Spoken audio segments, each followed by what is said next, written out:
प्यारे साथियों नमस्कार। स्वागत है आपका हिंदी विद दीपशिखा में।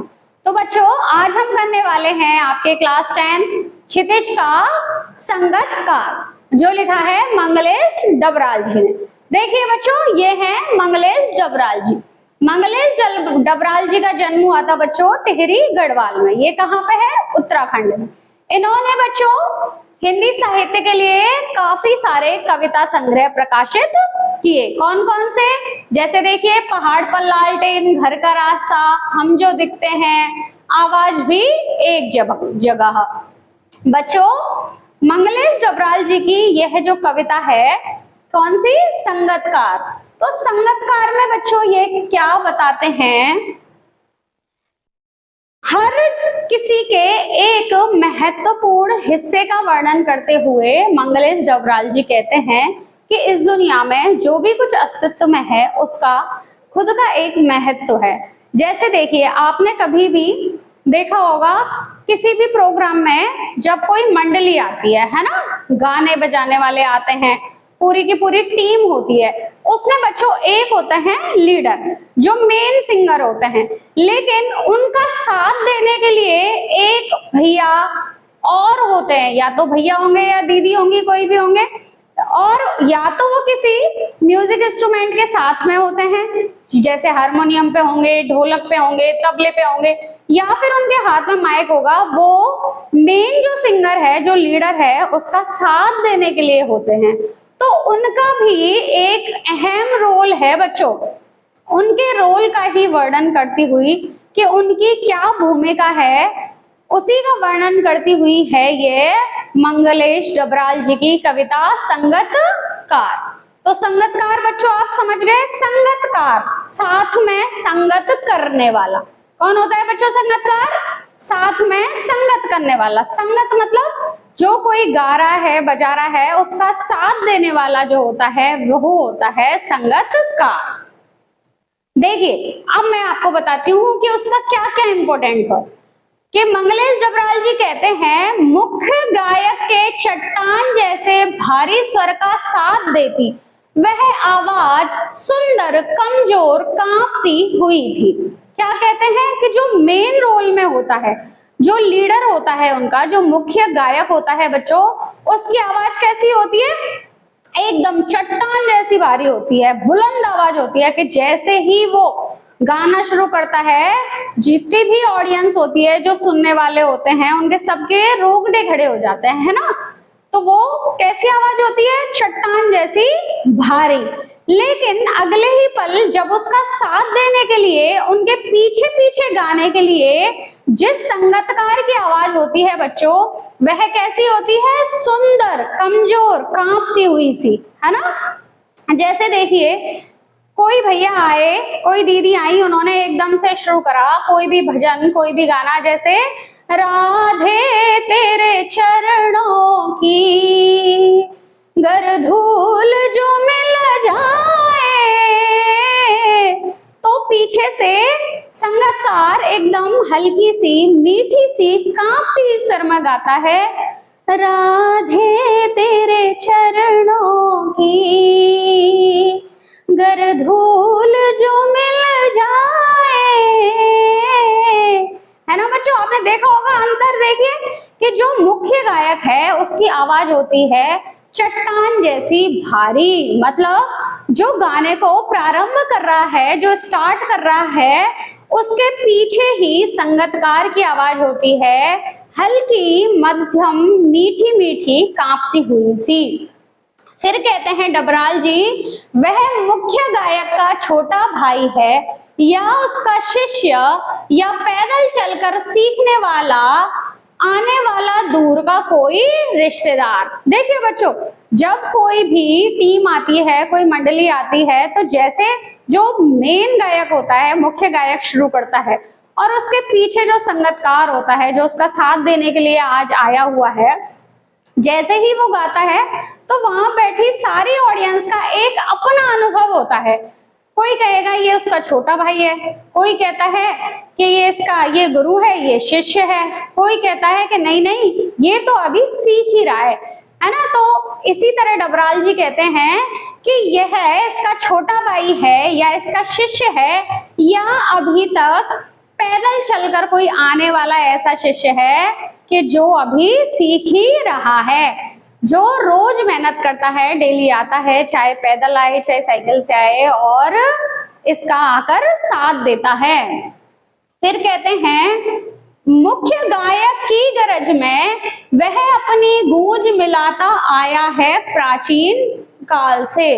कि मंगलेश जी कहते हैं मुख्य गायक की गरज में, अभी मैंने बताया था ना कि मुख्य गायक की आवाज तो कैसी होती है, चट्टान जैसी भारी, और संगतकार की आवाज होती है हल्की, धीमी, मीठी सी और कांपती हुई। तो डबराल जी कहते हैं कि मुख्य गायक की गरज में, कि वह उस गरज में अपनी गूंज मिलाता आया है प्राचीन काल से ही, कि जब से कोई मुख्य गायक के साथ संगतकार संगत के लिए चलने लगा, तभी से पहले मुख्य गायक गाता है और गर्जना करता हुआ गाता है, और संगतकार उसमें अपनी मीठी मीठी सी आवाज मिलाता हुआ चलता रहता है।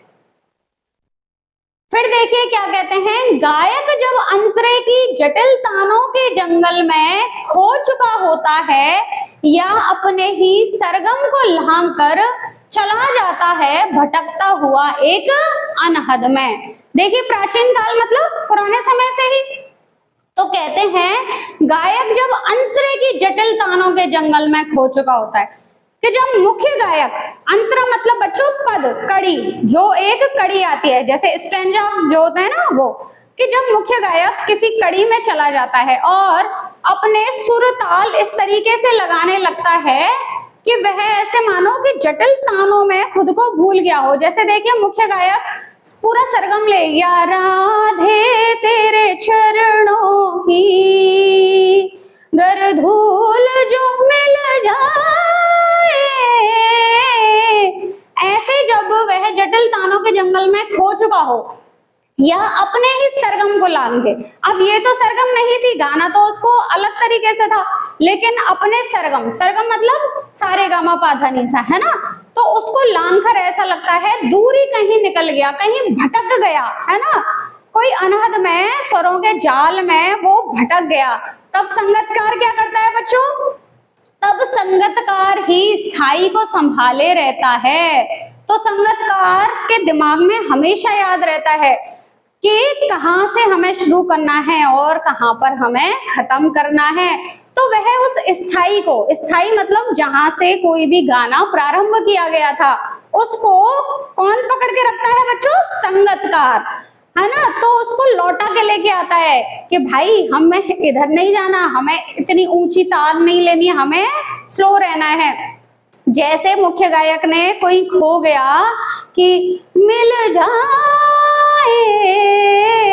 तो संगतकार लौटाता है, संगत अगले ही पल वह स्थाई से जोड़ देगा, जहां से प्रारंभ हो रहा था वहां से जोड़ेगा कि सच कहता हूँ राधे। तो एकदम से क्या होगा, जो मुख्य गायक है उसे याद आएगा कि नहीं नहीं, हमें इन सरगम के जटिल तानों में नहीं खोना है, हमें स्थायी भाव में रहना है।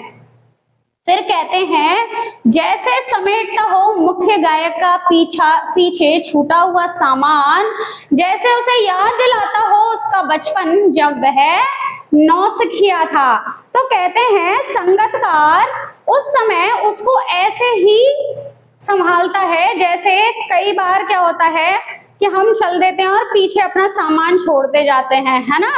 तो ऐसा लगता है जैसे संगतकार मुख्य गायक का पीछे छूटा हुआ सामान उठा रहा है, जो वह भूल गया था कि क्या क्या लेना है, क्या समेटना है, वह उसको समेटता हुआ चलता है।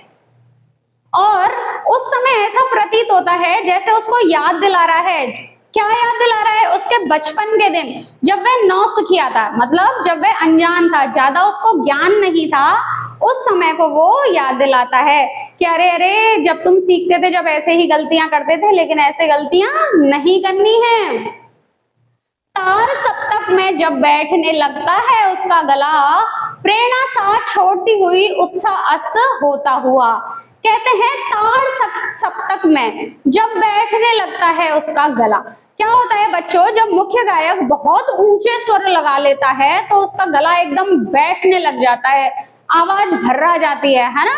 तब उसको ऐसा लगता है कि अब मुझसे आगे नहीं गाया जाएगा, उसका उत्साह और प्रेरणा दोनों साथ छोड़ने लगती हैं। जैसे कोई सोच के आया है कि रात भर आज गाना है, आज जागरण है, रात भर जगकर गाना है, लेकिन वो इतने ऊंचे स्वर ले गया कि उसका गला बैठने लगा, उसे थकान महसूस होने लगी, उसका उत्साह अस्त होने लगा।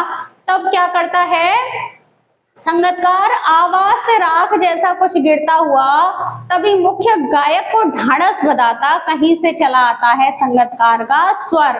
तो कहते हैं जब मुख्य गायक की प्रेरणा अस्त होने लगती है, उसे लगता है अब मैं नहीं गा पाऊंगा, उसे ऐसा लगता है जैसे मेरी आवाज एकदम बैठ गई है, जैसे आग जल गई हो गले में और राख की तरह गला झड़ झड़ रहा है।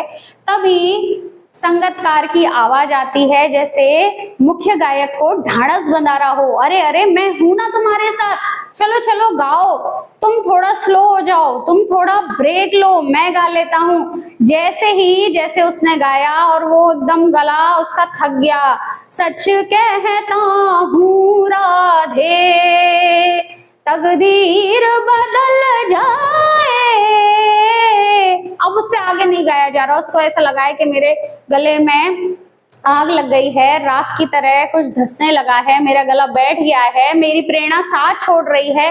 तभी संगीतकार साथ आता है और उसका ढाढ़स बजाता हुआ कहता है, मोरा मन बड़ा चंचल है, कैसे तेरा भजन करूं, इसे जितना समझाऊं उतना ही मचल जाए। तो जैसे मुख्य गायक को ढाढ़स बधा रहा हो कि तुम थोड़ा रेस्ट कर लो, मैं हूं ना तुम्हारे साथ, मैं यहाँ खड़ा हूं, मैं यहाँ बैठा हूं, तुम जितनी देर रेस्ट करोगे, तुम्हारा गला जितनी देर में सही होगा, तुम्हारी प्रेरणा उत्साह भर के जब तक तुम्हारे पास वापस आएगी तब तक मैं संभाल लूंगा। कहते हैं कहीं से चला आता है संगीतकार का स्वर, कभी कभी वह यूं ही देता है उसका साथ, यह बताने के लिए कि वह अकेला नहीं है और यह कि फिर से गाया जा सकता है। तो मैंने बताया ना बच्चों, जब वह अगले स्टैंजा पे पहुंच गया, वह अगले पद पे पहुंच गया और अगले पद को गाता है, लेकिन फिर भी वह याद रखता है कि मुझे संगीतकार से ज्यादा अच्छा नहीं गाना है ना, वो अपने आप पे कंट्रोल रखता है। वो केवल और केवल अगले पद पे इसलिए जाता है कि वह मुख्य गायक को बता सके कि तुम अकेले नहीं हो, मैं तुम्हारा साथ देने के लिए हूं और हम दोनों मिलके वापस से गा सकते हैं। तुम्हारा गला बैठा हुआ है तो कोई बात नहीं, मैं तुम्हारा साथ दूंगा, है ना बच्चों। फिर देखिए, गाया जा चुका राग और उसकी आवाज में जो एक हिचक साफ सुनाई देती है या अपने स्वर को ऊंचा ना उठाने की जो कोशिश, उसे विफलता नहीं, उसकी मनुष्यता समझा जाना चाहिए। तो मैंने आपको कहा वह अगले पद में चला जाता है। जैसे उसने अगला पद गा दिया कि मोरा मन बड़ा चंचल है, लेकिन यह पहले ही मुख्य गायक के द्वारा गा चुका था, क्योंकि वह बच्चों कभी भी मुख्य गायक से अपने आप को सर्वोपरि साबित नहीं करेगा, वह वही गाएगा जो मुख्य गायक अभी तक गा चुका है ना। वो तो अगले पद पे क्यों गया, क्योंकि वह बता सके मुख्य गायक को कि मैं तुम्हारा साथ दे रहा हूं। अभी हम दोनों मिलके जब हमने प्रण लिया है कि हम सारी रात गाएंगे तो हम गाएंगे। अभी तुम्हारी प्रेरणा अस्त हो रही है, तुम थके हुए हो, तुम्हारा उत्साह मंद हो रहा है, तो कोई बात नहीं, तुम थोड़ा धैर्य धारण करो, थोड़ी सांस लो और अपने मन को शांत रखो और अपनी प्रेरणा को, अपने उत्साह का घी पिलाकर जल्दी जल्दी इसी फील्ड में तुम गाओ। अपने जो आवाज है, जो गर्जन करती हुई आवाज है, उसको दोबारा से बुलंद करो। तो कहते हैं कि जब वह गाया जा चुका राग कोई गाता है, तब तब वह हिचक उसकी आवाज में साफ सुनाई देती है। जैसे मैंने गाया ना कि मोरा मन बड़ा चंचल है, कैसे तेरा भजन करूं, इसे जितना समझाऊं उतना ही मचल जाए, राधे तेरे चरणों की गर धूल जो मिल जाए, सच कहती हूँ राधे तकदीर बदल जाए। तो बच्चों देखो, वो ऐसे एक पूरे पद को गाता हुआ वहां रुकता है, और वह पद कौन सा है जो मुख्य गायक पहले ही गा चुका है। तब कहते हैं मंगलेश डबराल जी कि जब वह आगे नहीं गाता, वह रुक जाता है, तो इसे उसकी विफलता नहीं समझा जाना चाहिए, क्योंकि ऐसा नहीं है बच्चों जो भजन या जो गाना मुख्य गायक गा रहा है वह उसे नहीं आता, वह उसे भी पूर्ण तरह से आता है, लेकिन वह अपनी सीमाओं को पहचानता है, वह स्वयं पर नियंत्रण रखता है, और यही कहलाता है बच्चों पौरुष, कि उसे पता है कि मुझे कहाँ रुकना है। अपने मन पर नियंत्रण रखना, अपने कर्मों पर नियंत्रण रखना ही अपनी पौरुषता का उदाहरण है। तो बच्चों कहते हैं डबराल जी कि इसे उसकी विफलता नहीं, उसकी मनुष्यता समझा जाना चाहिए, क्योंकि वही मनुष्य सर्वश्रेष्ठ है जिसे अपनी कमियां, अपनी खूबियां और बच्चों अपनी सीमाएं अच्छी तरह पता है। ऐसा नहीं होता बच्चों कि हमारी कोई सीमा नहीं है, हाँ सपनों की कोई सीमा नहीं होती, उन सपनों को मेहनत करने के लिए जो प्रयास किए जाते हैं उनकी भी कोई सीमा नहीं होती बच्चों, लेकिन फिर भी हमें पता है हमारी सीमाएं कहाँ तक हैं। तो बच्चों यह था आपका संगतकार। इसमें बच्चों डबराल जी यही कहते हैं कि कभी भी किसी भी मंडली में या जो भी हमारे, देखो इसको आप सांकेतिक अर्थ अपने परिवार में भी ले सकते हो। जैसे परिवार में क्या होता है बच्चों, हर सदस्य का अपना एक महत्व है, ऐसा नहीं है घर के किसी भी सदस्य का कोई महत्व नहीं हो। जैसे देखिए ये कहते हैं कि जैसे लगता है साथ समेटता हो उसका पीछा छूटा हुआ सामान, ऐसे ही बच्चों आपकी माताएं, आपकी मम्मियां क्या करती हैं, जब आप किसी एग्जाम को देने जाते हैं तो बार बार चीजों को लेके आएंगी, आपका नोटपैड, आपकी पेंसिल, पेन, स्केल, कि ये रखा या नहीं रखा। आप भले ही अपनी पूरी तैयारी कर चुके हों, लेकिन वो आपको बार बार याद दिलाती हैं। तो ऐसे ही संगतकार भी मुख्य गायक का साथ देने के लिए उसको ढाढ़स बनाता रहता है, उसका साथ देता है, वह भी अपनी सीमाओं को जानकर। तो बच्चों मैं उम्मीद करती हूँ आपको पूरा चैप्टर अच्छी तरह समझ आ गया होगा, और ऐसे ही क्लास को देखते रहिए, पसंद आए तो लाइक और सब्सक्राइब करते रहिए। चलिए मिलते हैं अगली क्लास में एक नए चैप्टर के साथ। Thank you.